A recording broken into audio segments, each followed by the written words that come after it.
Well, ladies and gentlemen, boys and girls, children of all ages, you are listening to the Michael Yaffee program, wnsc.ucf.edu online radio. If you want to instant message me during the show, Radio WNSC is the screen name, so you can. And if you want to email me and talk about a horrible of a rank amateur hour that is this show is, I don't even know if that made any sense. You can email me, michael.yaffee, it's michael.yaffee at nights.ucf.edu. If you want to know who I am, I'm just a rank amateur student at UCF. They allow to have a microphone, and I get up here and I talk about, important issues and stuff. I know, I really should look at like TMZ and MTV. I mean, that's where the hard news is, who cares about, God not being in our society anymore. So I found this article in the Orlando Sentinel. It's from October 26th, and I thought you'd find it interesting, so I'm going to read it. First, the headline: Home Depot worker fired for wearing "Under God" button. It's from Okeechobee. Trevor Keyser didn't start working at the Home Depot to make a religious statement. He just wanted to earn money for college. "I want to go to school to become a nurse," said the 20-year-old Okeechobee resident.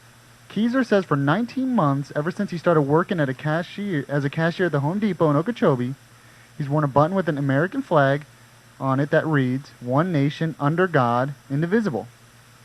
Keyser sees the quotation taken from the Pledge of Allegiance as his way of supporting American troops at war and of expressing his Christian faith. In December, his older brother, Army Special Stephen Keyser Jr., is scheduled to deploy to Iraq for his second tour of duty. For more than a year, Keyser says none of his managers mentioned the button on his Home Depot apron, except one supervisor who commented she liked it. She actually wanted to wear it, Keyser said. Then last month, when he started bringing his Bible to work, Keyser says his manager confronted him about the button. "That's when I was told it had to come off or I'd be sent home. So they sent me home for 6 straight days without pay. And then today, they terminated me," he said. Craig Fishel, a spokesman for the Home Depot, said he could not comment on specific personnel issues, but added, "The company's dress code policy states that we do not allow non-company buttons, regardless of their message or content." Fishel says Home Depot has a proud history of supporting the military and what it sanctions several of its own buttons for employees to wear, including one that reads, "United We Stand." Keyser said he preferred to wear his button because you can't have country without God. Every pin they showed me had no God on it or anything. Rather convenient. Fishel says the company gives employees several warnings when they violate the dress policy before terminating them. But Keyser says, "It never crossed my mind to take off the button because I'm standing for something that's bigger than I am. They kept telling me the severity of what you're doing, and I just let God be in the control and went with his plan." Keyser says he was a model employee at Home Depot and he liked his job. "I was a cashier of the month and I won 6 Homer Awards. That's the highest award you can get at Home Depot." Keyser has the support of his family. "I'm so proud of him," said his mother, Francine. Local business owners are rallying to his cause too. Jim McCoyne, owner of Cowboys Barbecue and Steak Company, said, "Amen, I'm proud of him. If you can't stand for what you believe in, then why be there?" McCoyne says he'd like to order some of the "One Nation Under God" buttons for the employees of his 2 local restaurants. As for Keyser, he says he didn't set out to make a religious statement, but now that he has, he believes he's doing the right thing. "I want to be a voice for the rest of the Christians and for the citizens of this country to stand up for for the country. Quit being told to sit down. Say what you want to say and don't be afraid of the consequences," he said.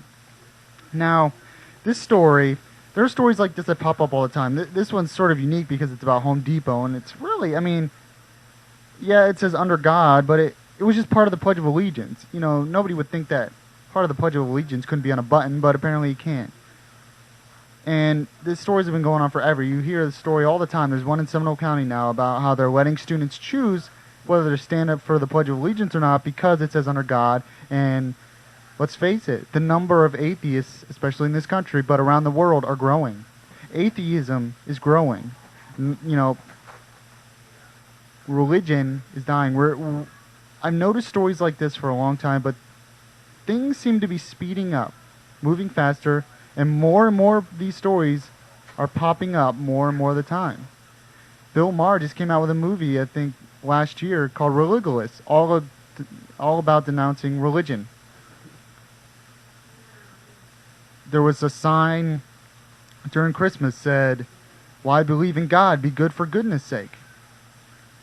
We hear stories about this all the time, but I notice it's accelerating. It's going forward.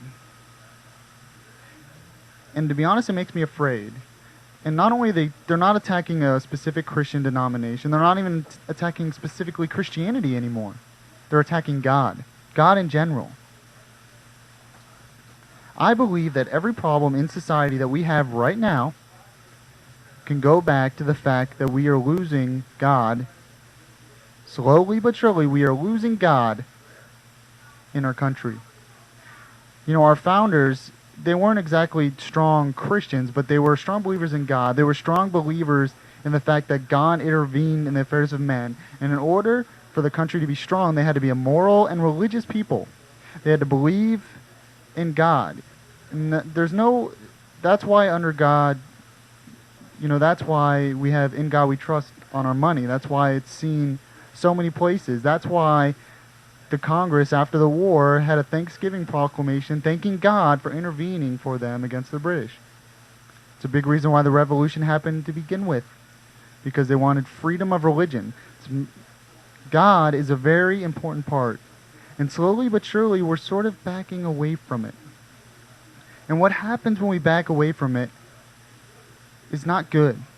Because I believe human beings have a religious conscience. I believe they have to believe in something bigger than themselves. So if they start not believing in God, then what is it they're going to believe in?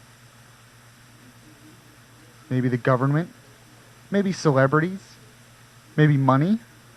Something's going to be replaced at fame.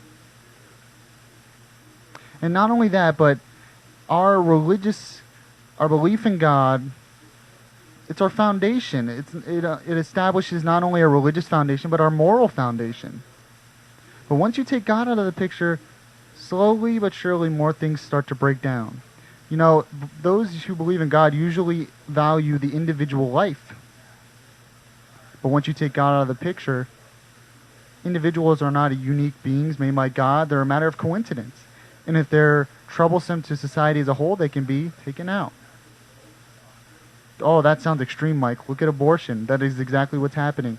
Once you don't value the individual life, the slippery slope from there. Right now it's abortion. Next, what about the elderly? There are some who actually believe the elderly should be allowed to die and not have as much care because, they're not contributing to society. This is what happens when you take God out of the picture. What about the family? Our religious beliefs in God establishes the idea that a man is supposed to be with a woman, that they have kids, and that they get married and united as one. Once you get rid of God, then you break down the family. Once you break down the family, once you devalue the importance of the family, you break down how kids are raised. You break down the fabric of what growing up's all about. Kids are born wanting a mom and a dad, wanting to learn from both of them. Each job is special. But we're seeing the breakdown of the family. We're seeing the breakdown of marriage. We're seeing the breakdown of morality. If there is no overriding morality, if there is no foundation, then you can do whatever you want. Right? As long as it makes you happy, that's usually the mantra. I'm going to do it because it makes me happy. What else is going to break down? Every problem, finances. You can lie about your finances. You can cook the books. You can lie to your customers. Why not? It's good for business. If you don't believe in God, maybe you believe in money. And you believe making money in any way you think, even if it's morally wrong. Why not? You've taken God out of the picture.